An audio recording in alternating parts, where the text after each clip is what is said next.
salaamaaleykum à tous les téléspectateurs yi nga xamante ni yéen a tàmm la Teranga TV daleen nag jàmm ci seen premier numéro de la semaine bu seen émission le grand débat comme ni ma koy waxee saa su nekk rek le grand débat di émission bi nga xamante ni moom moo fi dalal ay kàngam ngir ñu waxtaane ay fànn yu bëri comme ni ñu koy defee saa su nekk rek wax ci wàllu politique ci wàllu économie wax ci wàllu développement wax ci li nga xamante ni mooy ñëw wàllu jeunes yi donc tey ñu fiy dalal ki nga xamante ni moom mooy Stéphane Ndione bokk ci li nga xamante ni mooy parti réew mi ñu waxtaanee nag lu bëri loo xamante ni moom moo wundoo boobu parti nga xamante ni moom mooy parti réew mi ak jamono ji coow li nga xamante ni moo ci nekk départ yu bëri yi dinañ wax aussi ci li nga xamante ni moom mooy wàllu employabilité des jeunes waaye ak yeneen biir yoo xamante ni dinañ ci wax wàllu Macky Sall ak remaniement bi nga xamante ni ñuy wax ne mi ngi nekk à gestation loolu lépp dinañ ko waxtaanee seen biir émission le grand débat naataa noo ñëw ci biir waxtaan bi dañuy bàyyi suñu invité mu daal di nuyoo ak ñi nga xamante ni ñooy staan jamono ji ci la Teranga TV Stéphane ñu ngi lay nuyu. maa lay fay Mor. di nuyu ñi ñuy seetaan ñëpp. di la jaajëfal ci invitation bi. di souhaiter 5 mois de Ramadan à toute la communauté musulmane du Sénégal. di profiter aussi pour renouveler mes condoléances donc à toutes ces personnes qui nous ont quittés du moins et qui étaient des responsables même dans le parti Rewmi. donc di leen jaale seen famille et aussi di leen ñaanal yàlla suuf sedd seen kaw.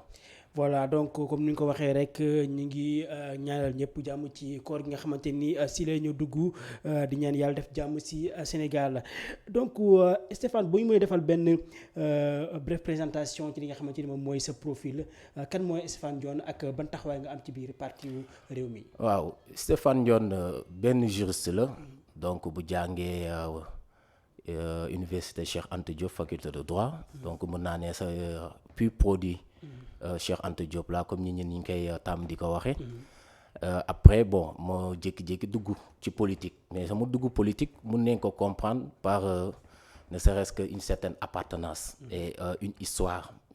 donc une histoire liée à la personne d'Idrissa Seck. Pourquoi une histoire liée à la personne d'Idrissa Seck parce que ñun donc bu ñu doon jàng dafa tombé Idrissa Seck jóg di def politique mais bu mu doon def politique def si fekk boobu amoon nay ndombal tànk ci gouvernement bi donc période 2000 ba 2004 yooyu noonu ñun comme tout bon natif thiessois donc il nous a émerveillé ñu gis lu mu def ñu gis tamit coofeelam et depuis lors aussi ñu décidé ànd ak moom ba ñu commencé def politique et de là aussi bon fur et à mesure avec l'évolution du temps donc avec les différentes créations d'instances même dans le parti donc am benn cellule des cadres donc normalement avec un certain niveau d'études mais pas seulement suñu nee cadre ce n'est pas seulement ceux qui ont le niveau d'études mais bon am na ci ñeneen ak ñeneen parce que sooy xool politique dañu ne am na ñuy wax des porteurs de voix des porteurs de fonds et des porteurs d'idées donc bon man mën naa considérer sama bopp comme un porteur d'idées entre guillemets donc du coup donc ma décidé bokk ci cellule bi tamit nit ñi yaatal ma foofu mu nekk benn famille bu rëy xam ne xalaat yu baax programme ak planification yëpp parce que lu ci bari ci ñun lay jógee. waaw ci loolu mu mel ne ki nga xamante ni moom mooy Idrissa Seck nga ni li nga xamante ni moom mooy doxalina moom moo la xëccoon ba nga dugg ci moom mais laataa nga dugg ci moom ci li nga xamante ni mooy parti wu réew mi ndax am na yeneen ñeneen ñoo xamante ni daa nga ànd ak ñoom ci wàllu mouvement di leen jàppale laataa nga ànd ak kii di Idrissa Seck. waaw xam nga am na lu ñuy wax si suñu ñun kàllaama catholique li ñuy ne engagement wala vocation. donc en dehors politique bi. il y a la vie active même donc bon man choriste laa bokk naa chorale et jusqu'à présent donc début ma amoon bac après dama ñëw Thiès bokk ay ñaaru chorale mais en dehors de cela aussi am na toujours vie associative donc am na association yu bare yu ma bokk et jusqu'à présent maa ngi bokk ci association yi mais ça n'empêche aussi maa ngi def politique donc lu ñuy boole la parce que c'est comme disait Senghor aller au rendez-vous du donner et du recevoir donc man maay nit ko xam ne damay bëgg di bokk ci ay association di apporter man li ma xam mais aussi di jàngale parce que donc c'est ce qui fait toujours loolu moo ñu permettre suba ñu bokk ci ñu ñuy citer comme les leaders de demain daal. Idrissa Seck nekk koo xamante ni daanaka Sénégal gi yëpp Afrique bi yëpp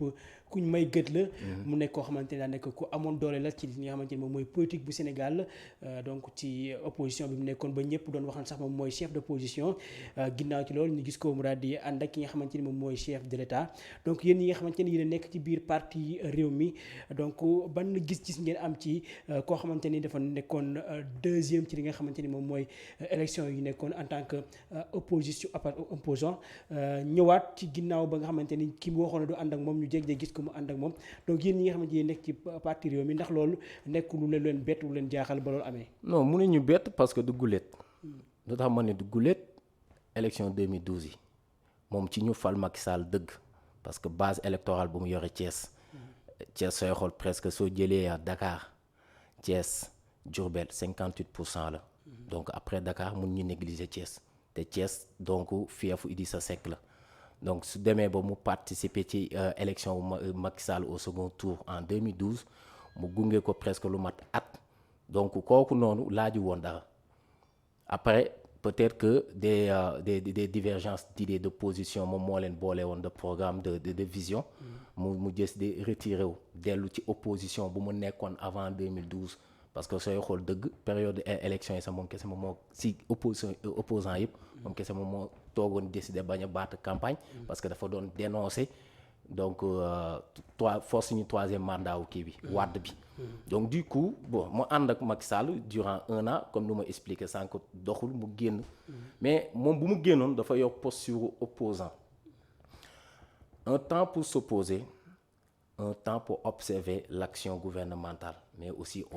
un temps pour travailler avec son parti moom ñett mbir yooyu moom loolu la doon doxal soo nekkee ci temps le temps pour s'opposer boobu des fois dafa laaj ay pic donc ci yenn kàddoom yu mu doon wax yépp ay pic la parce que idi li ñu ko mën a compte mais mun nañ ko nangul jox na cër nit c'est-à-dire de par les relations humaines muy opposition muy nekk au camp au pouvoir mais des fois di nga sol yérewu opposant nga sànni ay pic mais yooyu yëpp dem nañ ba benn instant nii après 2019 mu baat campagne jël deuxième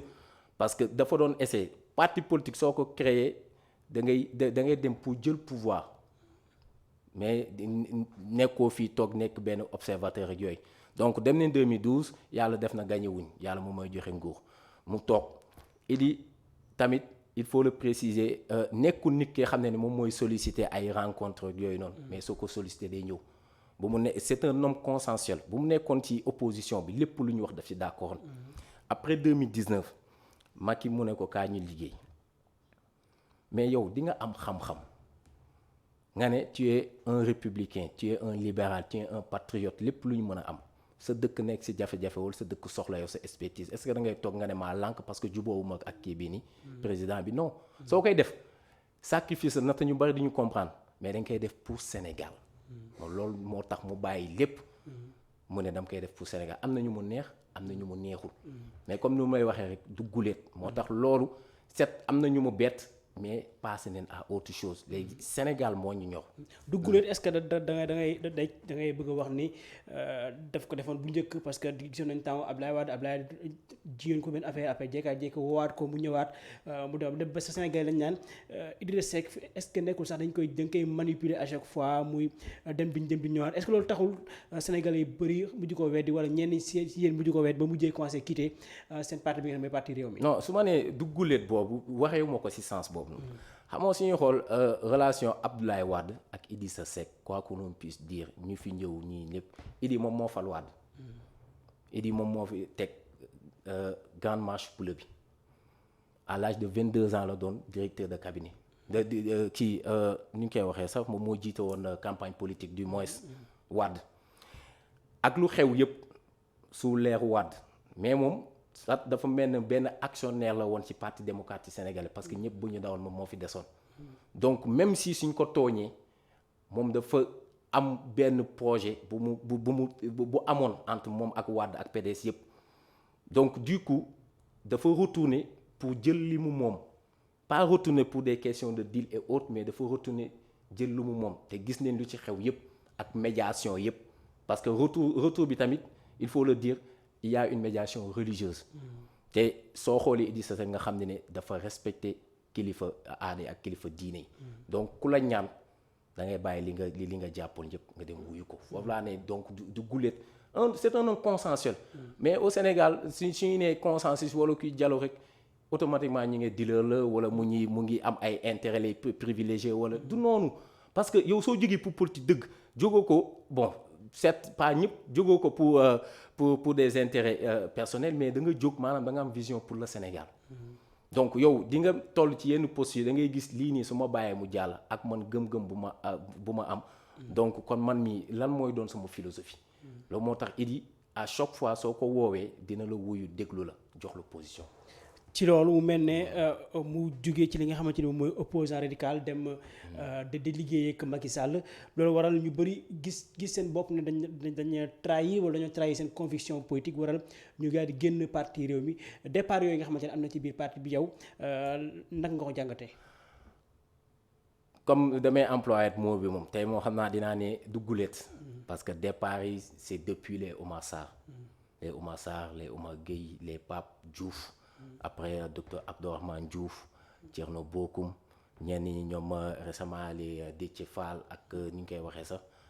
Badara Gadiaga réew mi dafa doon benn moom mooy nouvelle école politique au Sénégal autant c'était le PDS gis nga PDS ñu fa génn ñëpp ñu fi créé parti politique tendance actuelle bi réew mi moom mooy école politique réew mi moom mooy formé di dénicher ay talent avec un leadership éclaté comme on a l'habitude de le dire am na ñenn dañoo dem ba jàng ba mat ber seen daara peut-être que moment bi ñu doon ber contexte bi moo baaxul mu nekk moment wu coow moment wu turbulence am na ci ñenn dañ ko def de manière élégante am na ci ñeneen tamit peut-être dañoo dem ba gisatuñu seen bopp ñu dem loolu day am ci vie politique u parti dina am ñuy adhérer dina am ñuy dem mais soo demee ba yox ay kàngam ay ponkal dëgg ay temps nga boole ñoom depuis 2012 ñoom Abdourahmane Diouf ñoom Thierno Bocoum ñoom Déthié Fall ñoom Yanko ak ñu fi nekk ñii ñëpp xamoo pour nga manager talent yooyu poids lourd yooyu noonu dina metti parce que am na ñenn ñiy séentu dara ñeneen ñi duñ ci séentu dara dina am ay voilà des positionnements yooyu noonu mais lui il a été serein donc c'est aussi une occasion pour lui rendre hommage parce que ku la dem ba formé ba nga dem ba génn ba ber sa daara loolu c'est une fierté pour Idrissa Seck parce que actuellement nii mën nañ ne probablement nous aurons 3 partis politiques wala 3 formations politiques yoo xam ne ci Idrissa Seck la ñu jógee donc depuis quelque temps depuis par exemple ay ñoom depuis 2017 ba léegi loolu ndam la fierté la donc dañ leen di gërëm di leen remercier mais loolu amul leen lu muy yàq ci parti bi au contraire. est-ce que ça n'a pas fragilisé li nga xamante ni moom mooy parti parce que boo déggee ñu ténor yi nga xamante ni bàyyi nañ parti bi alors que mënuñu ñoo nekkoon fondement yi dem seen yoon ndax jàpp nañ trahison moo am wala lu ni mel donc est-ce que fi mu nekk nii parti bi am na doole bi mu amoon ko bu njëkk bi nga xamante ni ñoom Déthié Fall ñi ngi fa woon ak ñeneen ak ñeneen. mun ñu wax sa trahison xam nga ñenn ñoom ñooy mën a wax trahison moom mooy le sénégalais lambda comme nu mu yàggee di utiliser jargon boobu noonu mais Idy lépp lu muy def da ciy déggoog nit ñi certes nekku ñëpp a yëg mais lépp ñu muy def da ciy déggoog nit ñi te réew mi ni ñu ko formé foofu noonu même soo amee ay départ parti bi day gën a dëgër parce que dans les réew mi il y a 2 types de légitimité li ñuy ne légitimité politique et légitimité démocratique xam nga mooy légitimité démocratique mooy si teg si réew mi au niveau de la base nekkul Idrissa Seck moom mooy fal responsable yi mais population bi ñoom ñooy fal responsable yi donc responsable yi nekk foofu noonu ñoom ñooy am légitimité démocratique parce que militants yi à la base ñoo leen di jox confiance te la plupart du temps ñoom sax ñoom la ñuy dem di investir ay ministres wala ay conseillers municipaux. De l'autre côté légitimité politique bi moom mooy teg toujours texte yi su ñuy wax au niveau de l'appareil donc les secrétariats nationaux Idy moom moo am prérogative moom moo am pouvoir nommer leen donc ñu fi nekkoon ñëpp la plupart du temps la plupart du moins dañoo amoon li ñuy wax légitimité politique donc ñooñu su ñu demee day am ñeneen ñuy ñëw ñu ñuy fal actuellement def nañ nous sommes à notre deuxième phase de structuration du parti fan leen ay vice-président vice-présidente changé neen SNI am na ñu dugg am na ñu ngi yóbbu feneen ba récemment tamit la ñu fal ba actuellement nii mais des na mais ça n'empêche aussi am nay adhésion parce que quoi qu'on puisse dire aussi ñu ngi adhéré je sais pas ndax yaa ngi koy suivre sur la presse en ligne wala feneen mais am na ñuy adhéré une adhésion massive loolu nekkul lu ñuy jéem a di rafetal mais c'est palpable parce que ñi ñoo si teg seen bët ñi ñoo ko annoncé bon su ma nee presse moom moo ko annoncé parce que c'est vérifié et c'est palpable. Voilà. Donc ci loolu est-ce que mën nañu wax ne ci avenir u parti Rewmi est-ce que sànq wax nga ñaar terme de légitimité est-ce que fi mu nekk ni mën naa employer li ñuy wax est-ce que parti Rewmi si avenir bi amati na légitimité populaire si kanam sénégalais boo xamante ni sénégalais dinañ jox gëdd li nga xamante ni mooy parti Rewmi parce que léegi boo nee parti Rewmi on dit que mburoog soow du genre affaire yooyu. mais yow soo demee ba am ay adhésion yu bees loolu yow yaa ngi conserver sa légitimité ba léegi nit ñi dañuy xam ne Rewmi nekkul parti bu ndaw parti bu mag la. ku yaakaar ni Rewmi dee na wala Rewmi mu ngi agoniser wala mu ngi ci crise musul ñu nekk ci crise loolu parti politique yëpp lay dal des départs et des arrivants peut-être que dayoo bu mu am lépp lu ndaw lu ci xew rek ñu médiatiser ko donc foofu noonu légitimité bi mu ngi continuer di am te nit ñi ñu ngi ci gën a liggéey parce que ñun dañoo xam ne daa am fenn fu askan bi du ñu xaare te foofu noonu maanaam dinañ ko matal ba mu mat sëkk waaw. Est-ce qu'on peut dire que Idrissa Seck est tombé si bas jógee ci li nga xamante ni moom la nekkoon ba nit ñi doon xaar am beneen poste mu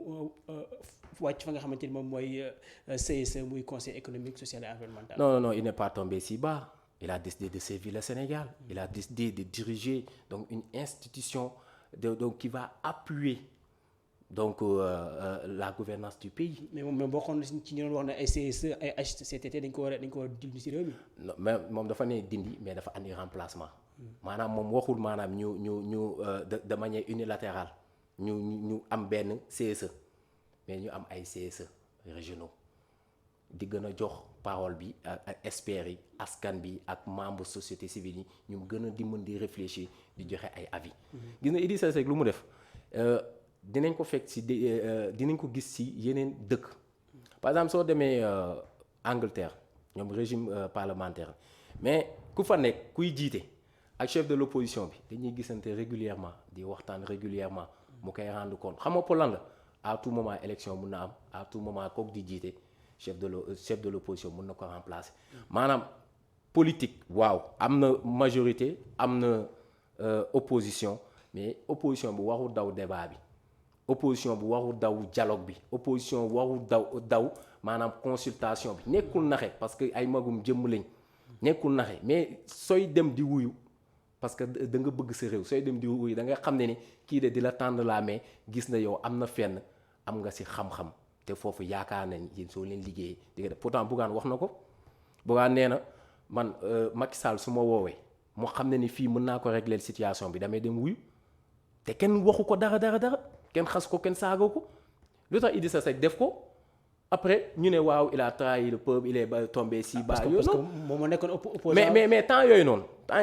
même su doon wax yooyu tamit ba andi apporter ay solution boobu nekkul woon président ba léegi nekkul président mais yow président moo la ne kay jàppale ma pour ñu liggéey donc du coup c'est ay waxtaan dina am ndaxte mënuñu toog tout un mandat te ay réformes tamit du am. parce que lépp waxtaan la parce que lépp ay constatation la parce que lépp tamit ay évaluation la donc wax yooyu noonu certes day neexal mais nañu xool objectif nañu xool aussi essentiel bi lu tax mu dugg parce que dafa gis ni mën na apporter dara actuellement ak période Covid-19 bii nii ak fu ñu jëm ak Sénégal un pays émergent ak production du pétrole et du gaz presque sous peu dans 2 ans donc nous avons besoin d'hommes forts. Et avec son expérience d'ancien premier ministre, il dit benn plus-value la à côté de Macky Sall. Ok ok voilà donc mooy fàttali léegi ñu ngi dalal ki nga xamante ni moom mooy Stéphane Dione bokk ci cadre yu parti Rewmi ñëw waxtaan ak moom tey ci ponk yu bëri donc ci loolu nga xamante ni moom lañ nekk jamono ji wax nga ne dañ ko soxla mu ngi liggéey ci lu bëri donc fi mu nekk nii est-ce que yéen aussi yéen a ngi def li nga xamante ni moom mooy benn analyse li nga xam mooy sénégalais yi ci li ñuy xalaat ci demu Idrissa Seck fi nga xamante ni moom mooy biir parti bi nga xam ne jox parti sax wala gouvernement bu Macky Sall est-ce que yéen def analyse yooyu pour jéem a xool ndax ngeen def pour mën a jëlaat li nga xamante ni moom mooy confiance bi amoon ci biir sénégalais yi. ah mais confiance am na ba léegi. xam nga loolu benn moment kese la woon. parce que su ma nee confiance am na parce que soo xoolee même suñu ministre yu nekk ci kii bi ci gouvernement bi ñu ngi def seen tournée nit ñi ñu ngi naw lu ñuy def ñoo koy apprécier bu baax a baax muy le ministre de l'élevage Ali Saleh ak le ministre donc des télécommunications Yankoba Diattara ñoo koy apprécier mais da ngay xool conseil économique social et environnemental Idrissa Seck bu mu fa nekkoon ba léegi ak seen session récemment yu ñu def nii en ligne ak période Covid beeg yooyu noonu mais ñu fa nekk dañoo apprécier parce que gis nañu benn management impressionnant donc ñooñu loolu su ñu demee ba wax ko ba apprécier ko ba firndeel ko population bi forcément donc de fur et à mesure pas de manière brusque mais de fur et à mesure dinañ dem ba ne kon Idrissa Seck ni mu dem ba décider rejoindre pour liggéey pour le Sénégal kon moom am na fu leer fu mu ko tegoon parce que nekkoon pour ay affaire de pour des intérêts personnels mais dafa xamoon ni su ñëwee Sénégal dina avancer su ñëwee visage Sénégal dina mën a changer aussi. bu ñëwee visage Sénégal dina mën a avancer mu nekkoon ki nga xamante ni lañ mën jàpp moom moo nekkoon moom moo nekk le chef de l'opposition bu ñu ko taxawaloon léegi fi mu nekk nii boolatuñ ko ci wàllu opposition mais bokk na ci ñi nga xamante ne ay adversaire opposition bi lañ donc fi mu nekk nii taxawaay bi nga xamante ne opposition bi am nañ ko ci kanamu Idrissa Seck jàpp ne fi mu nekk nii moom moo nekk benn. pion bi nga xamante ne le président Macky Sall moom la bëgg a dugal au cas où problème am ci li nga xamante ni moom lañ jëm donc fi mu nekk nii opposition bi ni mu taxawee face di jàkkaarloo ki nga xamante ni moom moo la woon jiite ci ay élection donc ban gis nga am ci opposition bu Sénégal jamono bi. D'abord il faut dire que taluñu ay wax yi sew taluñu ay defante liggéey ñun la ñu tal. mais politique defante la. waaw mais opposition dafa nekk ci rôle suñuy sànni ay pic tamit. ñun dañuy riposter par des réalisations. mais est-ce que c'est Idrissa Seck qui devait riposter alors que. non maanaam waxuma je parle d'une manière générale. donc amuñu jotu di def fii nii di tontante di teesante wala di jéem a voilà galgal yooyu ñoom ñoo toll foofu ñoom ñoo toll ci dénigrement. su ma nee sañ naa ne ñoom ñoo nekk ci mauvaise foi parce que ñoom xam-xam bu ñu am ak expérience bi ñu am la moindre des choses c'est ne serait-ce que voilà su nekkul sax ñu rejoindre. ñu produit quelque chose ñu ne Macky Sall ñun le président Macky Sall ñun ñoo la jox lii pour ñu jàppale la lii moom moo nekk ñun suñu position ci yenn politique publique yi nga bëgg a def dineen wax moom du ñàkk mu ko wax du ñàkk mais l'essentiel en est que ñun ñu ngi ci au niveau de notre parti ñu ngi liggéey mais aussi au niveau du régime aussi ñu ngi def lu ñu mën parce que loolu lañ ñu doon xaar pour ñëw ñu apporter donc quelque chose de positif même dans la gestion du pays. mais bu ñu demee ba ki nga xamante ne ku wokk Macky Sall Idrissa Seck génn wax est-ce que fi mu nekk nii le parti Rewmi n'est pas donc fusionné wul ci biir parti bi nga xamante ni moom mooy parti APR ba tax Idrissa Seck moom mooy tontu à chaque fois bu ñu àndee moom mooy génn wax ci affaire yooyu est-ce que mënuñoo jàpp ne fi mu nekk nii biir Rewmi n'existe que de nom mais fi mu nekk nii dafa fusionné ci biir. non fusion mënul am. actuellement nous avons ce qu'on appelle man entre guillemets ma maay employé maanaam un gouvernement d'union nationale. moom mooy lan mooy ce n'est pas seulement parti APR kese moom mooy gouverner am na waa PS am na parti Omar Sarr bi am na waa Rewmi donc am na ñu nekkoon opposition ñu ñëw ñu jàpp ñu liggéey mais. di nga gis sa benn allié nekk ci benn posture wala nit ñi di ko jéem a tuumal naan yow yaa def lii yow yaa def yow est-ce que da nga ko war a seetaan non da nga ko war a apporter soutien même sans soutien boobu noonu sax Idi normalement tout problème qui survient dans ce pays moom am na ci droit mu wax ci wala mu àddu ci parce que nit ñi dañ ko bàyyi nopp parce que pépp buntu bu mu mën a fëgg ñii dinañ ko mën a ubbi te su waxee ñii dinañ ko dégg dinañ ci bàyyi xel. Donc moom bon su nekkee période wu événement wu Sonko yooyu noonu nga doon wax c'est normal mu apporter soutien am ndaxte sooy ànd ak nit ñu bëgg ko galgal wala ñu bëgg ko tuumal donc il faut nga jéem ko apporter soutien ba mu yëg ko bu baax a baax loolu moom mooy loyauté. loolu dëgg moom mooy loyauté. ci loyauté boobu ndax day continuer ba bu élection amee ndax da ngeen di continuer nekk si ni ngeen nekk dem proprement avec votre parti wala da ngeen di déglu rek seen kilifa bu ne lee jàppale leen parti au pouvoir ñu jàppale parti au pouvoir. mais loolu noonu c'est un débat prématuré ce n'est pas à l'ordre du jour. c'est pas à l'ordre du jour actuellement massification lay nekk mobilisation structuration foofu lay nekk. mais aussi di conseil di jàppale mais élection jotagul. mais dañoo ne bu ci bu ne la neex bu mu baxee dafay xeeñ kon fi mu nekk nii est-ce que bu lii baax fi mu nekk nii caaganiwul ne yéen fi mu nekk nii bu élection yi ñëwee da ngeen di rek jàppale gars yi. waaw mais su ko laajee mais tooguñu ba débat ba waxtaan ci tooguñu ba commencer di def ay waxuguñ ci parce que actuellement dañoo am ay chantier yu jàmp yow xam nga chantier yi seen lépp loo fii actuellement ñëppay wax chantier ay wax yi emploi ñuy wax ay wax yi inondation ñuy wax ay wax yi immigration clandestine yi est-ce que loolu war na ànd ak politique politicienne wala ñuy toog ñu naan waaw ñoom instant yi ñu ngi jéem a def lii wala ñu ngi jéem a def lële wala local yi non tollaguñu foofu suñ si demee ba toll di ngeen xam position parti réew mi. voilà bon bu si tollee waaye léegi si loolu sax wax nga ay wàllu programme yoo xamante ne mi ngi fi nekk je pense que ki nga xamante ni moom mooy Idrissa Seck yàgg na ci wax muy wàllu surtout employabilité des jeunes donc yéen fi mu nekk nii en tant que ñi nga xamante ne ay cadre ngeen ci biir parti réew mi donc ban situation ngeen gis ci li nga xamante ne moom mooy wàllu emploi des jeunes parce que à chaque fois les gens disent du ñu wax sax ne est-ce que l'État a échoué ou pas mais dañu ñëw rek bind. échec de l'État sur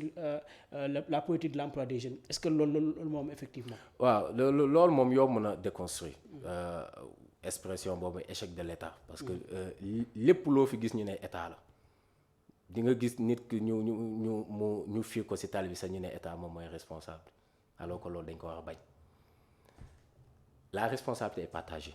su ma nee responsable dëgg mooy l'emploi des ou bien même d'une manière générale l'employabilité est partagée état moo ci def lu mu mën soo xoolee depuis que régime bi mu nekk en place ba léegi ay jéego yu doy waar am na fi. imaginez chaque année ñaata ñooy dugg armée chaque année ñaata ñooy doon ay volontaires côté éducation ñaata ñooy doon volontaire ñaata ñooy doon ay vacataires ñaata élèves maîtres la ñuy recruter. ñaata ñooy génn FASTEF ñaata ñoom ñooy dugg fonction publique mooy maanaam ci yenn services yeeg direction yi ñaata concours la ñuy créer ba pare ñaata financement la ñuy def mais nous avons une population jeune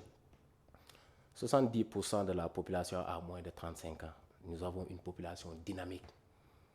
donc du coup mais mënuñu aussi focaliser wu toutes les ressources de l'État sur l'employabilité xaar kanamu réew mi il faut nga changer ko. mais est-ce que balaa nga embouteillage yi il faut nga def ay projets infrastructurels. mais nit ki balaa nga am fi nga jaar di nga am loolu def sa biir sax. waaw ci biir mooy liggéey mais déglu ma rek man pareegu ma maanaam ci li ñuy wax état bi. man état bi ci état bi laa nekk actuellement nii. mais munoo focaliser wu seulement ci employabilité di si def ay milliards mais alors que am na aussi yeneen priorité santé baa ngi fii nii tali yaa ngi fii nii ci social baa ngi fii nii tabax kër yaa ngi fii nii mais ak salaire yoo war a fay la masse salariale est énorme au Sénégal presque plus de 1000 milliards ak yeneen donc foofu noonu état bi commencé na si def une sorte di si andi ay réformes am na convention ñu ne état employeur am na bi ñu teg mooy projet DER yi financement bi mais beneen part de responsabilité bi moom mooy su ma nee secteur privé national bi la ak jeunesse bi gis nga il y a un besoin de l'absence même de ce qu'on appelle la démopédie moom mooy yar peuple Sénégal bi yaruñu leen. Cheikh Anta Diop doon na wax que le développement éducatif précède le développement économique sénégalais yi am na ñu ci bari dañoo dañoo xeeb yenn liggéey yi moo tax taux de chômage bi di yokk liggéey yu ñuy bañ a def ñu nekk ci sous-région ñoom ñooy ñëw di ko def di jaay café di jaay mouchoir ak yeneen te ñoom ñëw ci gagné xaalis bu bari dem di investir seen dëkk. Sénégalais day comporté wu boppam comme un américain wala un français alors que du yoon. beneen bi moom mooy compétence yi dafa des parce que xale yi su ñuy dem après bac bu war a def formation parce que université moom formation générale la. mais sooy dem si dans donc les formations spécialisées yooyu autant lan la doon wax comptabilité gestion ak lan transport logistique kese. À l'heure actuelle ñuy wax digital à l'heure actuelle ñuy wax numérique l'économie bleue l'économie verte l'économie éolienne vent bi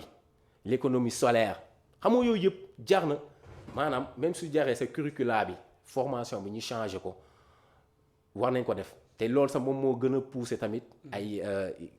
depuis quelque temps yaa ngi gis ay ISEP dañ leen di former pour métier yooyu noonu mais aussi di leen préparer fu ñu jëm parce que il y a les ressources minières il y a donc les ressources gazières et pétrolières parce que quoi que l'on puisse dire aussi foofu laay defee benn transition ñëw ci secteur privé bi nous avons un secteur privé national qui se focalise seulement sur la restauration sur le transport sur la consultance c'est-à-dire mooy cabinet yi ñuy def suñu jógee foofu noonu tamit sur les BTP mais immeubles yi Sénégal bi yëpp Dakar bi yëpp ay immeubles la mais il leur manque aussi la logistique mais aussi de pouvoir répondre aux exigences du marché actuel. Mais beaucoup d'entreprises aussi refusent de payer l'impôt. Il faut le dire. Amadou Hott doon na ne. refuse de payer wala c'est l'État moo leen exonéré ci affaire yooyu. non xamoo exonération ça diffère exonération des fois dina fekk ni état bëgg na benn investissement amul xaalis yow nga ñëw. nga financé ko nga ne kon nii la kon dinaa la exonérer donc impôt bi juste pour 1 an 2 ans ba 3 ans yooyu bokkul ma ko loolu noonu bokkul mais su ma nee secteur privé bi mooy entreprise yi yu nekk Sénégal mooy national yi kii ak étranger yi ñu si def un capital de 2 milliards 70% yëpp ay entreprises sénégalaises lañ mais sénégalais moo nangul fay impôt loolu mooy ñun suñu problème majeur bi yëpp loolu la ñi ne nañu renforcer secteur privé bi nañ ko jox doole mais il y a des maux au niveau même du secteur privé national parce que ñoom orienté wuñu seen vision orienté wuñu amul benn politique alternative même au sein du secteur privé national. Mais loolu état moo def rôle boobu parce que fi mu nekk nii. je pense que Sénégal presque plus de 50% lépp ci secteur informel lañ bokk. non mais xam nga su ma nee secteur privé ak secteur informel ça fait deux. parce que soo xoolee secteur privé moom mooy ñu yor suñu société ñu yor suñu entreprise alors que secteur informel bi moom moo nekk presque mooy mu marchand ambulant yeeg yooyu noonu état bi day créer les conditions d'épanouissement. Donc d'épanouissement social d'épanouissement professionnel donc di jéem a wàññi impôts yi di encadrer di réguler milieu professionnel bi mais dafay fekk tamit am na comme lu may wax secteur privé am nañu ci bari amuñu ci vision wala ñemoo ñu def ay efforts parce que lu may wax rek ñu ngi ci restauration bi ñu ngi ci transport bi ñu ngi ci hôtel yi ñu ngi ci kii bi ñu ngi ci BTP yi voilà donc mooy fàttali rek ne ñi ngi dalal ki nga xamante ni moom mooy Stéphane Ndione bokk ci cadre bu parti Rewmi donc boobu la ñuy waxtaan ci li nga xamante ni moom moo ñeel wàllu politique bu parti boobu biir Rewmi wàllu xëy ndaw mi ak lu mel donc man su ma comprendre bu baax mooy fi mu nekk ni politique bu Sénégal moom moo xaw am tuuti problème ci li nga xamante ni moom mooy wàllu orientation ni ñu mën def ba ndaw ñi mën a am xëy. mais est-ce que ne ko aussi war ñoo xool aussi suñu wàllu ay formation parce que wax nga sànq université diplôme yi fa nekk parce que mën naa wax ne c'est bu ma pour ne pas abuser pour ne pas dire archaïque moo xam ne c'est trop académique donc est-ce que jarul fi mu nekk nii pour ñu mën a balaa ñoo wax ay waxu ay employabilité ñu xool formation yi nga xamante ni moom moo nekk les métiers de l'avenir état bu Sénégal investir ci loolu ngir ñu mën a régler problème boobu. état bi commencé na ko def commencé ma demee ba wax ISEP yi dans les lycées techniques au niveau même de la formation professionnelle curricula bi changé nañ ko parce que il faudrait adapter la formation avec les réalités même du milieu professionnel à l'heure actuelle donc numérique yi am na donc de plus en plus jeunes yi sax bàyyi neen ay gestion de projet bon am na si ñuy wàññi nañ ci logistique ci numérique lan lañ lay wax économie numérique lan lañ lay wax marketing digital mais am na tamit soo xoolee institut national du pétrole et du gaz. donc day tàggat ay jeunes actuellement ñu ngi seen deuxième promotion. dañ leen di préparer. mais avec des formations trop théoriques est-ce que aussi la leen yóbbu vers la pratique pour booy nekk engrais directement ñoo xamante ne bu ñu paree rek ils sont immédiatement opérationnels. waaw xam nga su formation théorique boobu il faudrait aussi ne serait-ce que au niveau dans les entreprises ñoom tamit ñu mën a di permettre di joxe ay stages parce que pratique am na ñuy descendre sur le terrain am na ñuy def pratique am na secteur ferroviaire bi foofu noonu. amul yemuñu seulement si formation théorique parce que il faut nga pratiquer am na ci yenn donc am na théorie mais problème bi yooyu su nekk même su nekkee formation théorie la tamit dans les entreprises dans les sociétés xale yi suñuy déposer nañ leen faciliter la tâche nañ leen di may ñuy def ay stage pour donc davantage avoir certaines expériences professionnelles. Est-ce que loolu rek état moom moo war a exiger à ce que ñi nga xamante ne ñoom ñooy entreprise yi di jël les jeunes même ci wàllu convention lay nekk entre l'état ak li nga xamante ni moom mooy institution yooyu ngir jeunes yi mën di def au moins seen ay stage académique au moins pour bu ñu paree ñu mën a opérationnel. waaw loolu tamit xam nga état bi moo ci def ay jéego parce que état bi su demee ba décider à un certain temps di orienter ay nouveaux bacheliers donc dans les instituts privés c'est parce que état bi gis na aussi formation bi ñooñ di def formation de qualité la ñooñ tamit ñoom ñoo war a en retour parce que il y a des partenariats qui se lient il y a certaines écoles de formation qui ont des partenariats avec des entreprises donc bëgguma citer tur yi mais xaw nañ fi bari da ngay génn rek nga liggéey da ngay génn nga liggéey xam nga loolu lépp état bi su koy surveiller tamit c'est quelque chose à magnifier mais nga jéem ko tordre la main nga forcer ko aussi donc foofu noonu dañuy dem ba bon état on est obligé de mettre mal à l'aise donc ces sociétés ou bien même ces écoles de formation mais état bi moo ci def ay jéego aussi ci wàllu li nga xamante ni moom mooy financement yi on parle de financement par-ci par-là ANPEJ DER du genre mais certains disent que ce sont des financements partisans donc cela veut dire il faut être donc du côté di nga xam ne ñoom ñoo nekk ci kii pour nga mën a bénéficier de ces kii sinon doo gis financement te mu nekk constat boo xamante ni population bi ñoo ko wax. non loolu noonu wax bu yàqu la. sérieusement wax bu yàqu la. parce que dès lors qu'on parle de satisfaction de l'intérêt général. donc am na ci ñenn dañ ci profiter pour wax ay clientélisme politique la. ou bien même dañuy jéem a caser seen boy yi demee noonu maanaam. ñu dem ba di dénigrement boobu moom moo yàq lu bari Sénégal moom moo dem ba crise de confiance dafa am fii nii entre le peuple et le régime te demeewul noonu parce que les textes sont là binduñu fenn ñu ne il faut nga nekk waa APR il faut nga nekk waa Rewmi pour mun a am ci nga mën a bénéficier aussi. mais c'est beaucoup plus facile boo nekkee ci ñoom. non problème bi mooy yow jeune yow li ngay xalaat di ko bind en termes de projet am na keneen ku koy xalaat di ko bind en termes de projet am na projet yu bari ce sont des projets similaires question de chance la mais su ñu demee ba première phase DER bi ñu dem ba avoir plus de ay 180 000 bénéficiaires donc loolu noonu di caaxaan bu ma nee 180 000 bénéficiaires yëpp ce sont des jeunes de l'APR mënu nekk c'est impossible. mais qui sont ces jeunes aussi parce que ba léegi. non non moom directeur DER bi mais nag mu cee wax mu ne c'est trop ce sont des données personnelles alors que loolu dès que mu nekk affaire publique rek. non mais toute affaire publique aussi ne veut pas dire qu'on puisse divulguer comme ça nos données à caractère personnel non parce que données à caractère personnel yooyu noonu c'est important. parce que il faut ñu sécuriser ko donc yow nga diviser ko nii am ñeneen des personnes donc mal intentionnées ñu récupérer ko ce n'est pas intéressant donc am na ci yenn peut-être bugg ci yegg mais quoi que l'on puisse dire aussi c'est que nit ñi ñoom ñoo war a am confiance dem déposer te xam ne ni lu ñuy déposer ñeneen tamit dinañ ko déposer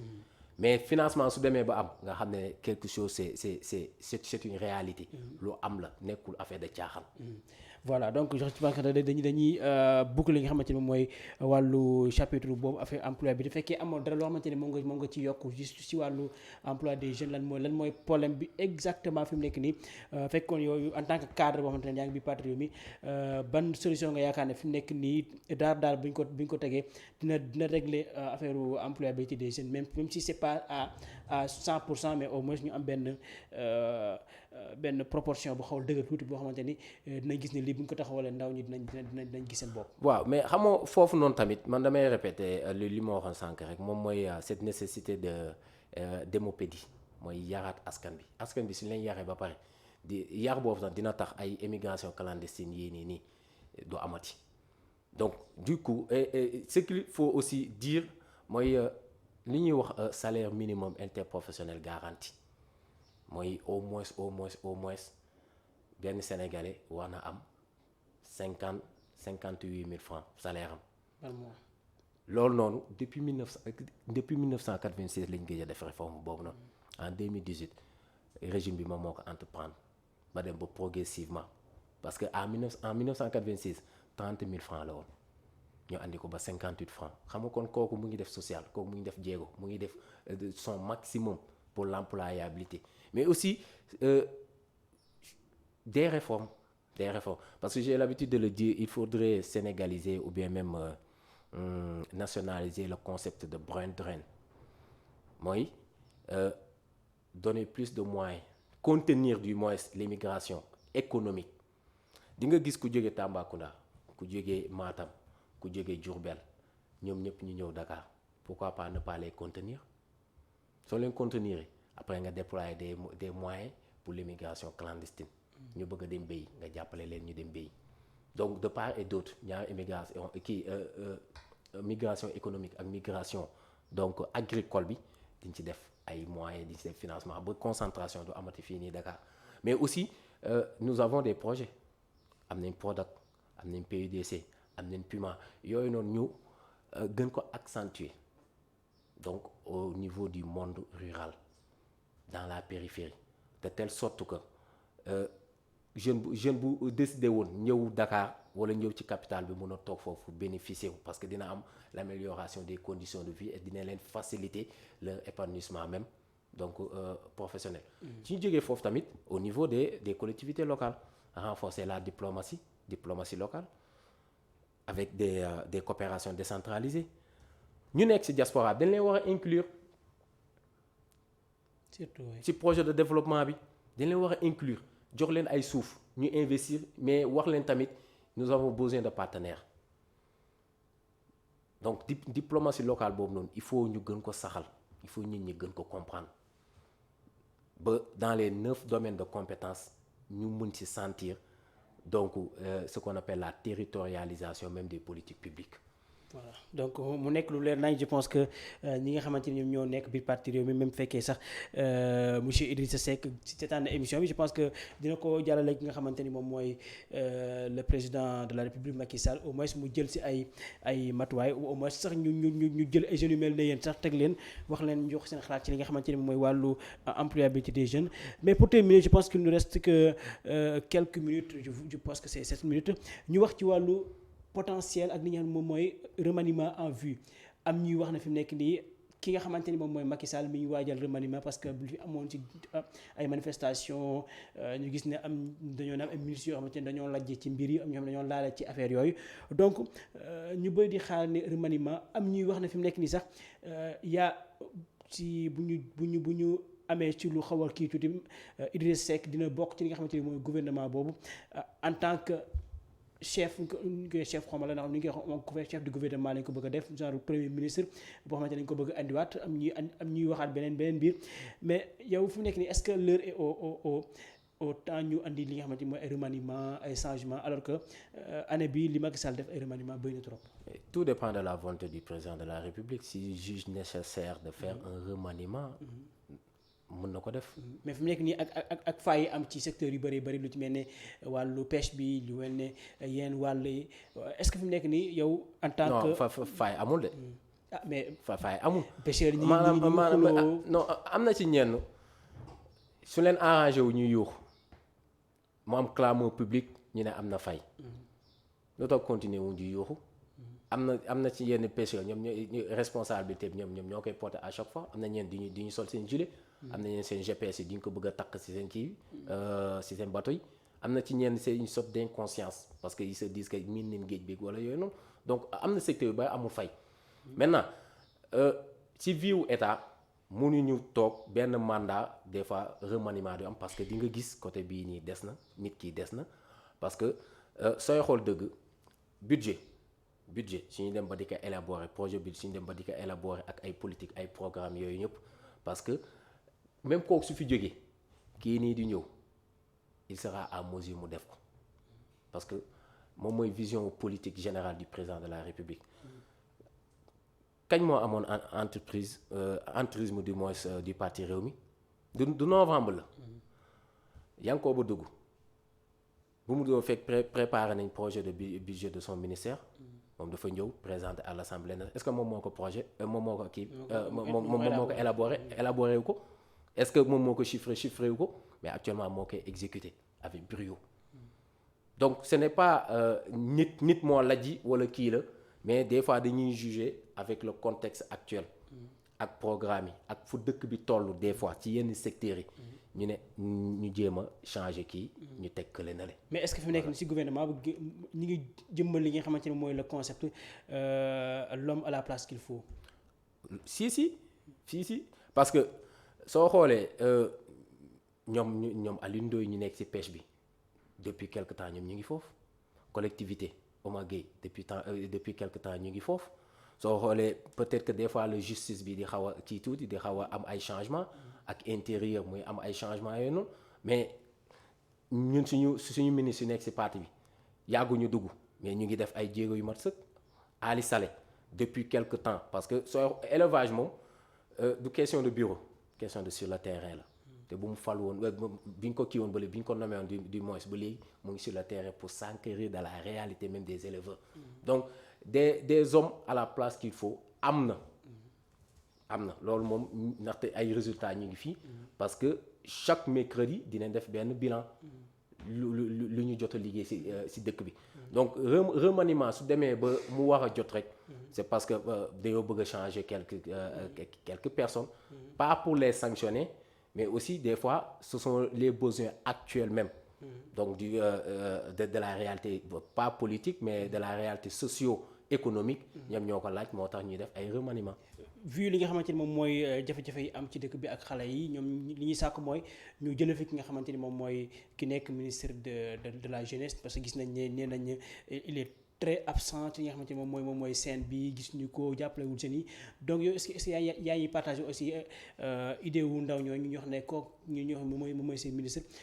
gisuñu ko bu baax a baax ak liggéeyam ci biir yu jàpp ndaw ñi. jeunes yooyu dañoo comprendre mission wu ministère de la jeunesse. soo xoolee nekkul ministre Néné Fatou moom kese moo mën a gérer question wu jeunes yi parce que la question des jeunes est transversale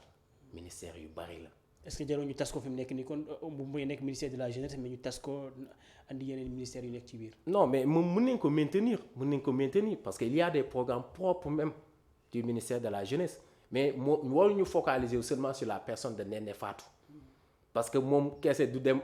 di jël ci programme ministère de l'agriculture ou bien ministère de la pêche qui concerne les jeunes ou bien même ministère de l'élevage ou bien même du numérique ou dans d'autres ou bien même microfinance non c'est pourquoi j'ai dit tout à l'heure que c'est transversal maanaam ñëpp ñoo ci war a apporter leur pierre donc dans la construction de l'édifice pour affaire bi mën a yemb mais nañ bàyyi di sànni xeer nen Fatou elle fait de son mieux mu ngi liggéey xam nga soo amoon confiance du président de la République président du renouveler ki confiance boobu noonu du ko falat donc parce que dafa def ay résultats parce que mu ngi liggéey peut-être que ñi xamoon nit mënoo ko tere wax nit moom mënoo ko tere nit ki mënoo ko tere mu sànni xel nit ki mënoo ko tere tam mu ne defoo fi dara mais ñoom dañu xool lu concret te lu concret moom mooy lan mu ngi liggéey mais question jeunes yi nekku moom kese moom moo ko mën a gérer parce que question jeunes yi ministère yu bari la la probabilité sur le retour du poste de premier ministre ñu ne ki nga xamante ne moom mooy Idrissa Seck moom moo nekk potentiel profil bi ñu bëgg a jël loolu loo ci xalaat. Idrissa Seck n'est pas demandeur d'un poste de premier ministre mais depuis quelque temps avant moom muy décider sax di ñëw di liggéey ak état bi depuis quelque temps xam nga supprimé woon nañ ko. ñu ne il faut poste premier ministre parce que c'est en dehors de la classe politique de l'opposition et même de la société civile il y a même les bailleurs de fonds parce que soo xoolee utilité wu premier ministre moom mooy lan donc moom mooy genre intermédiaire. day wàññi liggéeyu président dina contrôler dina surveiller mais dina mën a donc di interagir entre l'État et les bailleurs de fonds entre l'État et les partenaires, soit économiques ou encore des partenaires privés d'une manière générale. Donc loolu noonu bu ñu ko supprimer woon pour fast track, pour plus de proximité avec les autorités ministérielles, mais am na ñenn ñi de fur et à mesure ñu ne il faut mu ñëwaat mais Idrissa Seck n'est pas demandeur, mais suñ demee ba fal ko nañ fàtte lu mu fi defoon su Wade def na fi ay résultats yu extraordinaire te moom bu mu nekkoon premier ministre ñu bari dañ ko magnifier parce que de par sa posture dina mën a apporter donc lu baax daal lu baax pour gouvernement bi donc dans son rôle de premier ministre. Il n'est pas demandeur mais il a le profil bi nga xamante ne moom mooy profil bi gën ci profil yi. yemul seulement ça si profil premier ministre. Président la. Il peut être président. Bien sûr mais combien de fois il a demandé, combien de fois il est parti, donc ku dem ba am posture président ab xam-xamam soo ko joxee poste premier ministre c'est de l'eau à boire parce que dina ko yor comme nu mu ko waree yore te nit ñi dinañ kontaan ci moom. Voilà donc mais li ñu cëraloon ci waxtu dafa jeex malheureusement donc Stéphane Ndione ñu bàyyi la nga tàggatoo ak ñi nga xamante ne ñooy téléspectateurs yu la Teranga TV nga jox ñu rek seen dernier mot daal di tàggatoo. di la gërëm pour invitation bi je suis vraiment ravi donc partager plateau bi ak yow ñu discuter d'une manière générale sur l'actualité politique donc di ñaanal sénégalais yëpp di ñaan tamit jàmm di renouveler toujours donc ses vœux à l'endroit donc de la communauté musulmane en cette période donc de Ramadan et que borom bi def andi ay xéwal yu bare jéggal ñu suñuy baakaar. Voilà donc ñu amoon mbégte tey dalal fii Stéphane Ndione bokk ci cadre yu parti Rewmi donc je pense que dégg ngeen li nga xamante ni wax nañ ko fi yëpp et je pense que ça a été bénéfique ci li nga xamante ni la ñu wax ci wàllu parti Rewmi li nekk ci biir wàllu emploi des jeunes ak li nga xamante ni moom mooy wàllu biir Rewmi et je pense que li mu wax yëpp njariñ la et ñi nga xamante ni yéen seetaan ngeen ko da ngeen ci mën a puiser li nga xamante ni moom mooy lu gën ngeen mën ko jëfee donc di ko nuyu aussi di jaajëfal suñu équipe technique bi nga xamante ñoo jàppoon ci liggéey ba mu yemb donc di ko jaajëfal aussi moom mi ñëwoon tey ci émission le grand débat ma leen di jox dig daje suba ci beneen numéro bu seen émission le grand débat di ko nuyu waa di ko jaajëfal di ñaanal ñëpp jàmm di ñaanal Sénégal jàmm di ñaan koor gi ñu dugg donc ñu koor ko ci bismillah rahmaani rahim jeexee ko ci alhamdulilah rabbil alamin yàlla def jàmm Sénégal ba beneen yoon la jërë ngeen jëf.